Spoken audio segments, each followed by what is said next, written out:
Oliver Platt is back in the Toronto Sun newsroom. What's going on, man? Not much. How are you? I've never been better. Good. And good. you've never been better too. A new permanent resident to Canada. We both kind of had some immigration. That's right. Yeah. Success. Tell me about your journey. I mean, it feels good to become a permanent resident of Canada. Just before we get into the soccer, it feels good because it's like a weight lifted off your shoulders. But welcome, man. Thank you, and congratulations on the citizenship as well. What's the process? What was your process like? So I've been here for a couple of years now, and I used to live here when I was younger. And so it's been about a year now, the application to be a permanent resident, a lot of tests to prove you can speak English and stuff like that. But yeah, worth it, I think. The English test is pretty funny. It's good. The best bit is I didn't get full marks. Yeah, I mean, neither did I. And we're like, well, I guess people who read us, maybe they're not surprised. But, maybe not. Yeah. But I actually had to take two English tests because I actually took the wrong one first. There's two of them. There's like a advanced or something. Yeah, I remember. I know what you mean. Yeah. So I'm like, I'm just gonna take like the most the most credible one and take the hardest one. And they're like, no, we actually need you to go back and do the general one. So I had to take two English tests. So basically, I guess I failed like even looking at the directions. Right. Yeah, and they're not cheap either. No, they're not. So, no, they're not. And you got to go in there and you have to like speak English to somebody, and they like check to make sure you can talk to them, and they look at your passport, and they're like, all right, well, let's get this over with. It's going to be a dull 3 hours for you. Are you feeling different? No, not really. I was always fairly hopeful that I met the requirements and stuff, but it's definitely a relief to get it out of the way with. And I became a citizen on Friday. Yes, congratulations. There was a lot of chatter online about it. There was. Mostly about the jeans. All right, give me your opinion of the jeans. While I'm in the Toronto Sun offices, I'll say that they were bold. I won't go further than that. You weren't surprised though. Not particularly. No. You know what? Like honestly, I got those from the clearance rack at Express. There you go. And you're going to see them again. I'm glad. They're become kind of an icon of the Toronto media scene already. So yeah, it was fun. Yeah. BMO Field is going to see Toronto FC again on Saturday night with a big game against the Red Bulls. Let's look back a little bit though. Not as far. I don't want to go too far back, but we'll start with the Montreal game, 5-3. Worst performance of the season, maybe. What were your thoughts coming out of it originally? Just briefly. I think it was the errors killed them really. I think the 2 goals they conceded to go behind were the most meaningful goals in terms of how the game then developed, and they were just plain and simple stupid errors that all of Toronto's errors that they'd make over a season came out in one game basically. So that to me was the story of that game. And I mean, it's a bit strange because the atmosphere inside the stadium I found to be, people were upset, but then there was also this kind of air of like expectation of, okay, this is going to happen to us eventually. It's a shame it happened on a night against Montreal like that, but when you're resting players, it's not the result wasn't all that surprising. I think it's how they lost that was a bit more surprising given who they were missing. Yeah, for sure. And you think about it, you think about 5 or 6 games in the playoffs, you think about the 6-game winning run they've already been on. Winning 16, 17 games in a row was always going to be a big ask through to the end of the season. So maybe it's a little bit of a good thing in a way that it's out of the way. They've made their errors and they have time to kind of get the momentum back before the end of the season. But there are storylines coming out of that, right?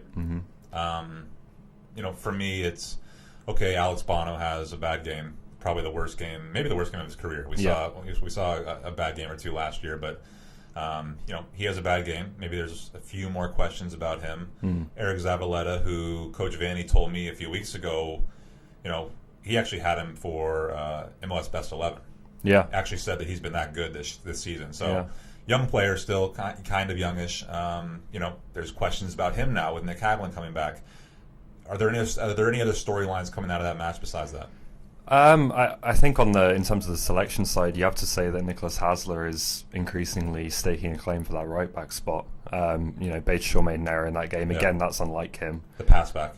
Yeah. But great ball though. It was a great ball. It was a nice ball for Jackson. Well weighted, well weighted. Perfect for him. But I think it's not so much Bateshaw's performance as it is Hasler, how good Hasler's been. I think it's 3 goals in 8 games now from wing back. So it's almost like having a second Justin Morrow on that side. Yeah, it's a bit strange because usually you lose jobs in sports. You play yourself out of a position oftentimes, and this is a case where Nico Hasler comes in, and I'm going to hold my hand up again and say after his first game, I was like, okay, didn't see much, but he's improved every game. And now you look at a guy like Steven Bateshaw, a veteran in this league, and you you wonder if come playoff time if he's going to play a part. Yeah, and it's tough because, Greg Vanny must feel a certain loyalty to Bateshaw with the injury he suffered. We probably wouldn't be having this conversation if he hadn't had that injury. And it's a contract year for him, too. Yeah. So he's a free agent. And that's another interesting decision because he is a guy who earns decent money. They're probably going to need to clear some money this winter. So, yeah, it could be interesting with Bateshaw. Maybe the other storyline, I think Tosin Ricketts showed a lot. Just the hunger to get on the end of balls in the box. A guy who, every time he's on the field, he's going to try and help the team in some way. Yeah. He's probably locked up kind of like that third striker position, which isn't that much of a surprise. And I think out of these last two games, you can say maybe Osorio's done well enough to be the 13th or 14th guy, to come in and change the game if Marky Delgado's not playing well, or if they need to bring off a Victor Vasquez if he gets hurt. Would you agree with that assessment, or have you seen anything else? No, I think that's about right. And, Osorio has kind of worked himself into a position where, you can put Vasquez off a lone striker, you can bring Osorio on for Delgado. So there's a few different ways you can use him, which is kind of what he needed to do, really, was be a bit more flexible tactically. And then he's going to get more chances. So the tactical flexibility, we always talk about that TFC, but we also got to say that, it doesn't always go right.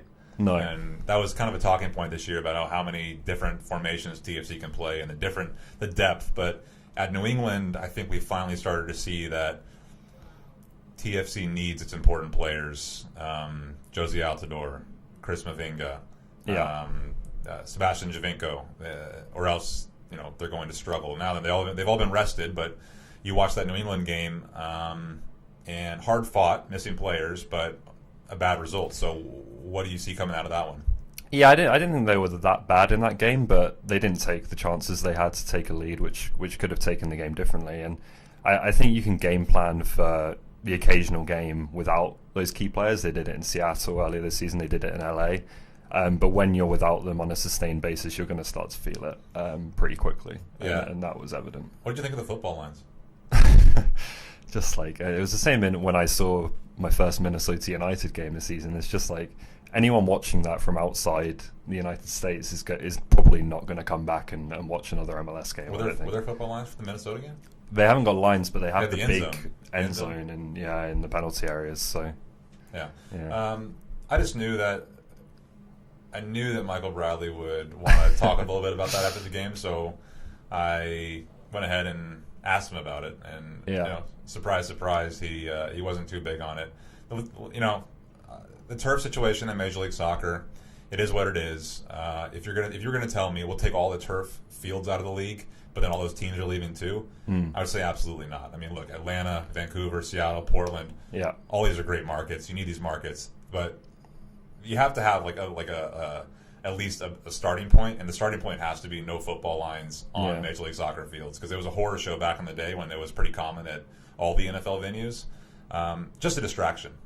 Yeah, and it's strange because TFC have the Argos at BMO Field. There's other stadium shares, and it seems to be something like the lines can be washed off nowadays. So it's kind of puzzling why they weren't in New England, and maybe speaks to Patriots getting a little bit of preferential treatment, which is not great. I was also one of the other things coming out of that game is Greg Vanny standing up for Bono, really, and saying that he's our number one guy. And to my knowledge, it might be one of the first times I've ever heard him tip his hand on this is my guy going forward. Because throughout the last few years, it's been we'll see, and we're going to talk to our coaches about it. But even though Clint Irwin had a pretty good game, I thought that Vanny was pretty clear on Bono moving forward. Are you surprised at that at all? Not really. I think he said similar about Irwin this time last year. I think when it's playoff time, you've got to lock down and commit to a guy and give him a vote of confidence. So I don't think there was any doubt that Alex Bono is still the guy. And then Clint Irwin, he's obviously a good keeper, but he's someone I think who needs a run of games to get into his groove a little bit. I don't think you see Clint Irwin at his best necessarily when he's in for like a spot start. I thought he was good at New England. I don't think he could do anything on the two goals. The second one was maybe you thought he could get down a little bit, yeah. It's pretty close. It wasn't close range. It wasn't necessarily him making a mistake as it was you think Bono maybe gets down quicker and has a chance at it. Maybe. But yeah. The interesting thing about Greg Vanny saying Bono's my number one is what happens if there's another howler against New York? Yeah, who knows? I think he sticks with him. That's why coaches don't like to come out and say that. Because another bad performance, and what happens? Right, and this is a big challenge for Alex Bono because he's not necessarily had these high pressure situations. He's played mid-season games, early season games, and this is going to be a different beast for him. So what's the talking point coming out of the last week then? I mean, the talking point going into it was MLS, we're chasing records. We're the best team in the league. We're the deepest team in the league. All of a sudden, you get 2 losses. Atlanta's winning a lot of games. People start talking about everybody else than TFC right now. I mean, what's the storyline for you coming out of just the last week and entering this kind of final stretch? For me, it is pretty boring, but I think this was necessary. I think they had to, I don't think it's a coincidence that Altidore and Giovinco have been given time off at the same time. I'm pretty sure this would have been planned ahead of time. It's like a mini off-season. Right. It seems like it's been, really. Yeah, and maybe Giovinco is a little bit more troubling than we thought because he might not play this weekend, which surprised me.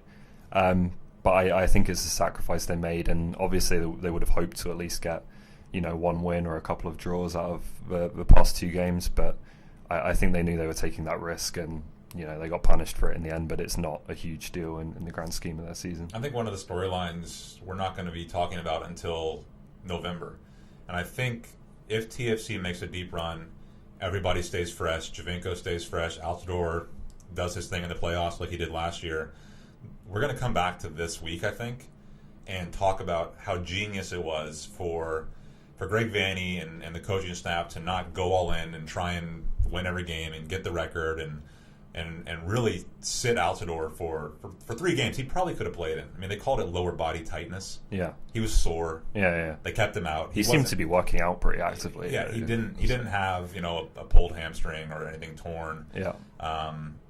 So and they rest Vasquez against Montreal. He could have played that game. Mm-hmm. You think you come back to this week maybe and you say this is where they won MLS Cup. This is how they got there. You could well do, yeah, and they probably would have won MLS Cup last year if Giovinco is an effective player in the final, which he just wasn't because of the cramp issues. So, yeah, I have no arguments for what they did, and I think it was the right call, and it'll probably bear out to be the right call. But obviously, Giovinco sitting out this weekend does kind of raise a little bit of an alarm bell about how they can recover him in time for the playoffs. But maybe the international break will help with that. Yeah, I mean, if he's out for this weekend, that's basically he's been off for 5-6 weeks. Right, it's already been 3 weeks or so, I think. So the international break. Yeah. Looking ahead to New York, I'm actually really intrigued by this game. For TFC, we can say according to the table it doesn't matter because really all the games are inconsequential at this point. They're going to win the Shield by virtue of winning or somebody else losing, most likely. But you look at this game, and New York Red Bulls probably need to get something out of this game. Mm-hmm. We don't know what's going to happen in Montreal Wednesday night tonight. When people listen to this, they're going to already know that result. Yeah. But if Montreal takes care of business at home, then this game on the weekend becomes massive for playoff implications, and TFC potentially helping Montreal, which is kind of interesting. Yeah, and potentially a playoff preview, and we have a couple of those between the end of the season as well. Well, or could be all 3 with Montreal and Atlanta. So, well, Montreal, I don't think both New York and Montreal are going to get in. Right. Yeah. So, I don't know, but it's going to be intense because TFC. We'll talk about the 2 losses not being all that big of a deal, and TFC basically sacrificed 2 games to rest key players. But you lose that game on the weekend. Yeah, you put more pressure on yourself to win the next one. Yeah, exactly, sure, because people then stop talking about the table and start talking about form going into the playoffs. Mm-hmm. I mean, is that valid? Because what happens if they don't win this weekend. Oh yeah, for sure. The first story written is going to be about did TFC peak too soon. Yeah, they're in trouble, and they go into the international break dwelling on it, and there's a. But is that fair? Is what fair? Sorry. Is that fair would that be fair to say? Oh, they've peaked too soon, or? I don't think that they've peaked too soon, but just that they are trending in the wrong direction, and they do need momentum going into the playoffs. Nearly every team that goes deep into the playoffs doesn't. What TFC did last year, winning the last game of the regular season and then getting hot, that's an exception to the rule, not the rule. So, yeah, for sure they need to. I will be a lot more comfortable in their playoff hopes if they've won 2 or 3 games going into them. I'm a little bit different on that topic. Yeah, I think that because of all the players they've been missing, to say that maybe dropping points to New York, to say that's any kind of trend there's a trend in the results maybe, but I just feel like there's so many veterans on this team, Javinko, Altidore, Vasquez, Bradley, that I think when you have all those guys for a playoff game, everything's out the window. I mean, you saw TFC raise its level last year in the playoffs. At least I did. I mean, that was a different team on the field. They raised their level when they got there. It's true, but at the same time, I don't think you can kind of expect to turn it on and off like a tap. It's a lot easier if you're kind of in the swing of things, and you have a degree of momentum going into the playoffs. I think so. It would concern me a little bit if they dropped more than one of these three, or even lost one of these three. I think. Yeah. Well, I guess when you have the 2-leg playoffs. I guess that's a little bit, you're guaranteed that, so that's going to give them a little bit of respite. But yeah. We'll talk about the 68-point record now. Yes. How important is that for in your mind? I'm not huge on it because I think like LA did it in a 32-game season, so that kind of caveats it straight away for me. It would be nice to have, but the trophies are much bigger. See, so I'm different on this. Yeah. I disagree with you.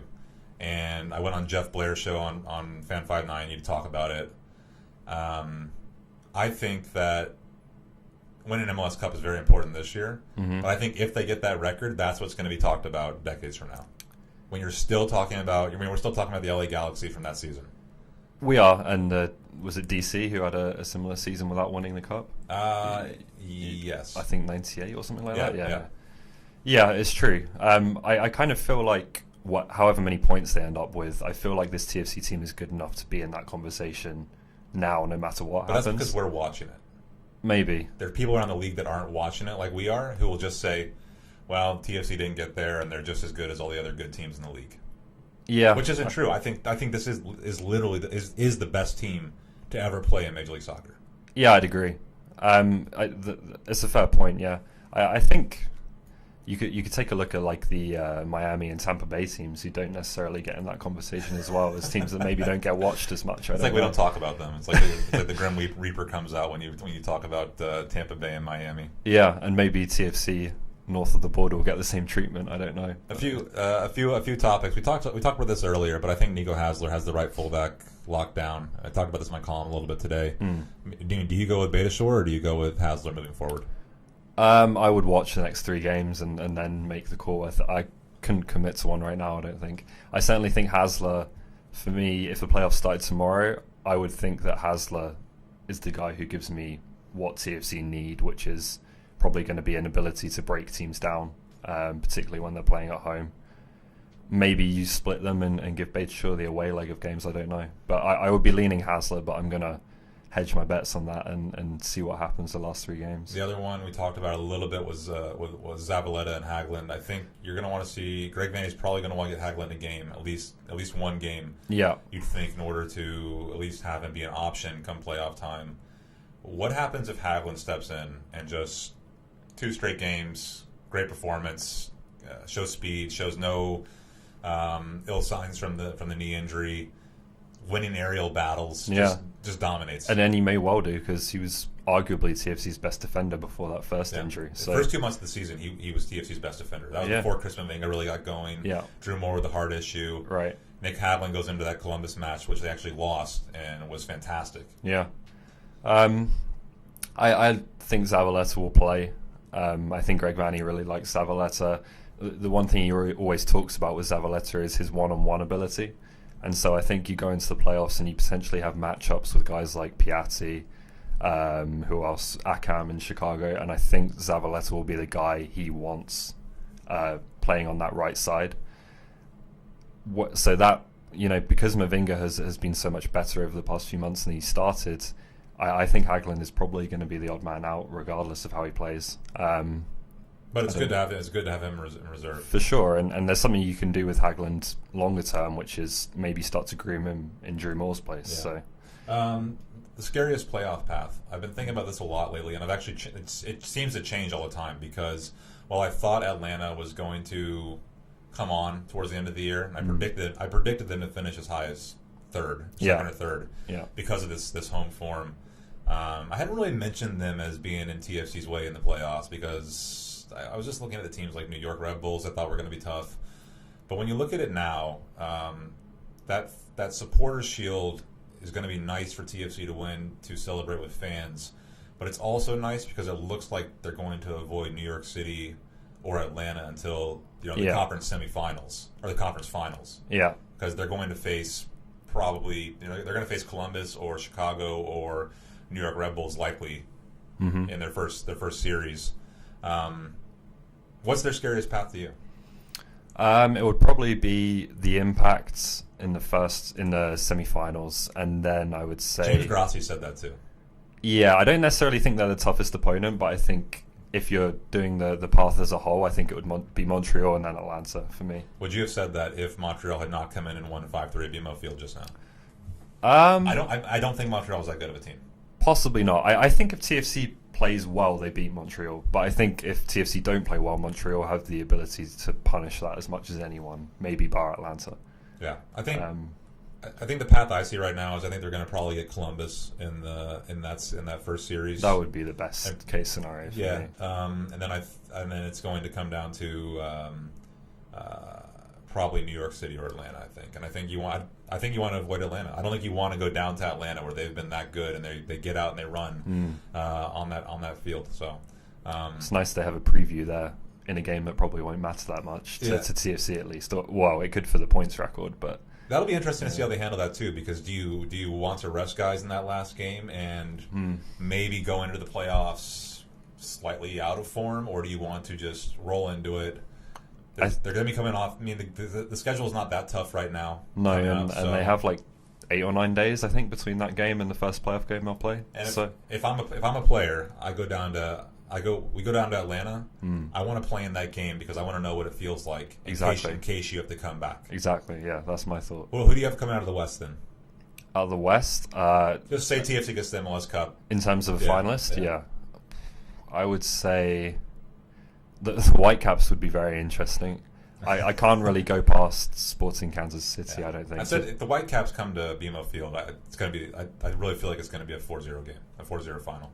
It could be. I think they're a little bit underrated, the Whitecaps, just because they've, everyone talks about Seattle and Portland in that conference, and they've kind of, they've been there for a while now, and they could well win that conference. So let's talk a little. Let's talk about the 24 under 24 on MLSsoccer.com. Every year, just to explain to anybody who doesn't know, Major League Soccer comes out with its best 24 soccer players in the league, under 24 years old. It's always controversial because there's quite a few promising young players in this league right now. Yeah, it's a good list this year.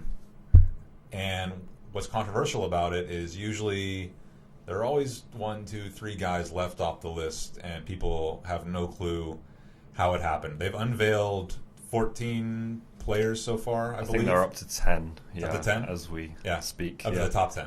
Yeah. Yeah, so they've unveiled 14 players. No TFC players yet. No. Do any get on that list?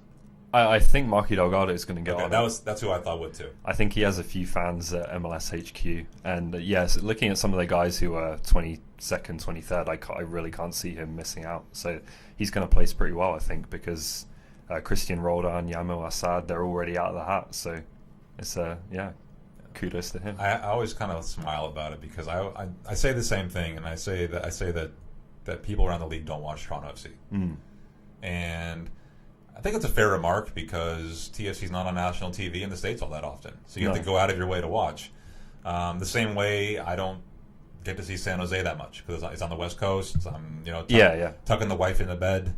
So it's it's too late for me. But if a TFC player doesn't get on that list, what does it say about the list? It's a bad list. Like Delgado should absolutely be. Alex Bono should be on the list. Bono has a very good claim as well, yeah. And Jesse Gonzalez is on there. Jesse Gonzalez is on there, and I think that's just from name recognition at this point. Yeah, I wouldn't disagree. And you even look at Raheem. But Raheem slowed down a little bit. He has through the season. I don't know if he's kind of fallen out of favor a bit. I don't know exactly what the criteria are, but I guess if you're looking at it potential-wise as well as this season, he has a claim on it. I think so. I think I used to be a voter in the process, and it's pretty complicated. They ask you to talk to identify a bunch of different points about why the player deserves them to be on the list and vote. Most of the people on the list, I think, it's a good collection of people voting, reporters and people at MLS headquarters. But like I said, they always leave one or two guys off the list. Who's on the list right now that shouldn't be?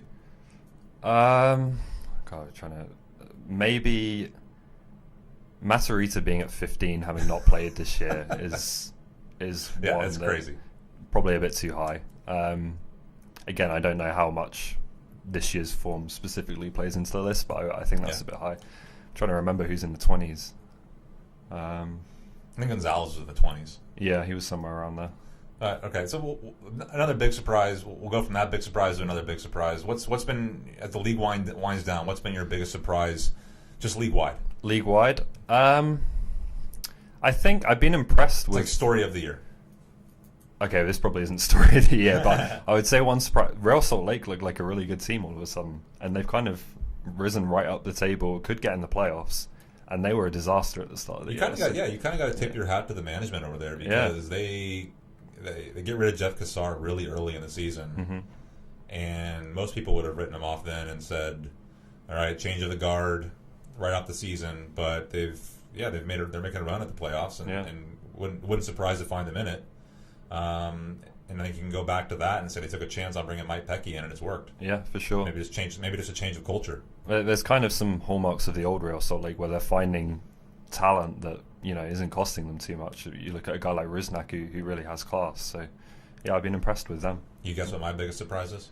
Atlanta? No, come on. Not really a surprise anymore. No. The LA Galaxy. Yeah. And how bad they are. Yeah. People talk about payroll a lot and how TFC is only a good team because it has the highest payroll in the league. LA Galaxy have a pretty high payroll. Yeah, they're the anti-TFC in some ways in that they have absolutely nothing around their high-paid guys. And it's a bit of a shame because I really like Romain Alessandrini a lot. 10 goals, 10 assists this season. He's always buzzing about. He's had a really good season, and it's been kind of bottled up in this disaster that's in LA, and who knows what they're going to do. Is Ziggy Schmidt going to stay on?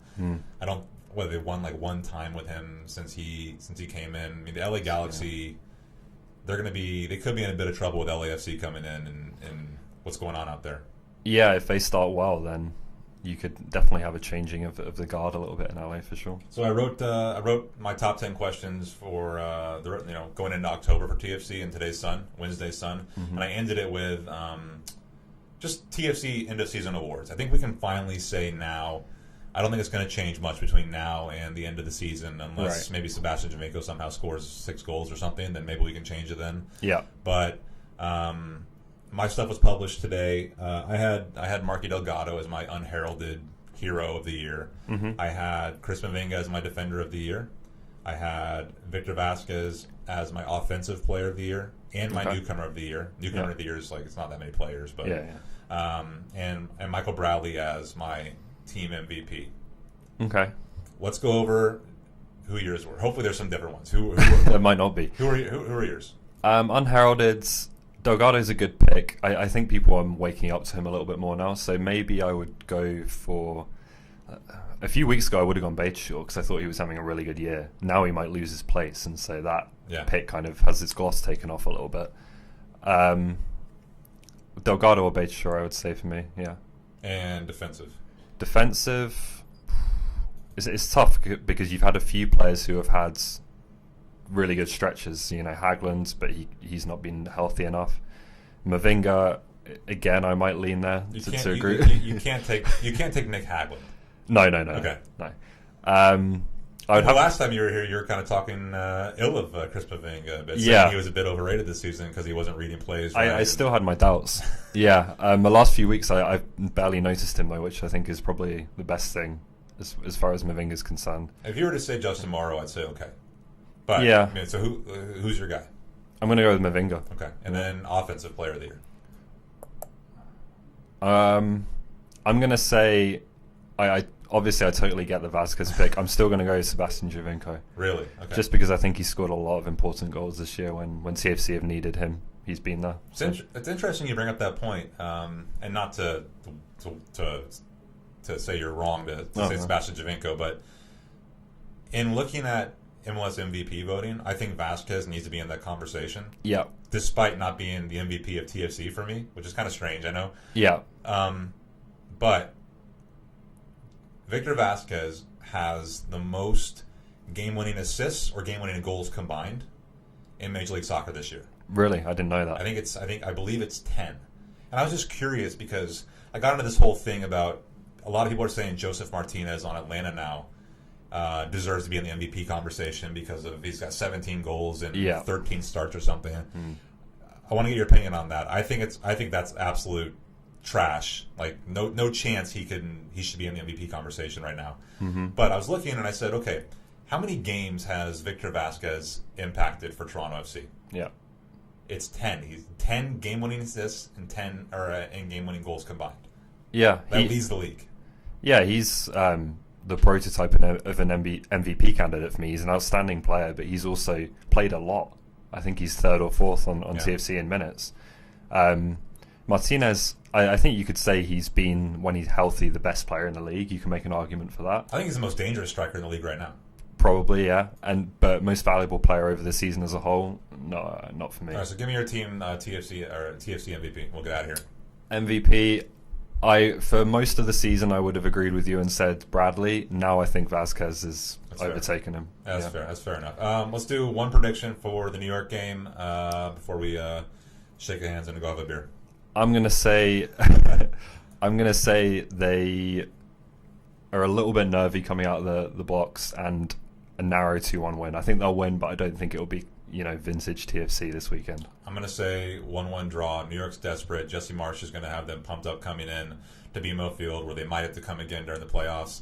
And they know they need to get something out of this game if they're going to lock up their playoff spot. But, all right, we're going to get out of here. Hey, dude, thanks for coming in again. You see? Love your stuff. Where can people find it? WakingTheRed.com, and I'm Platt Ollie on Twitter. So, yep. All right, we'll see you next time.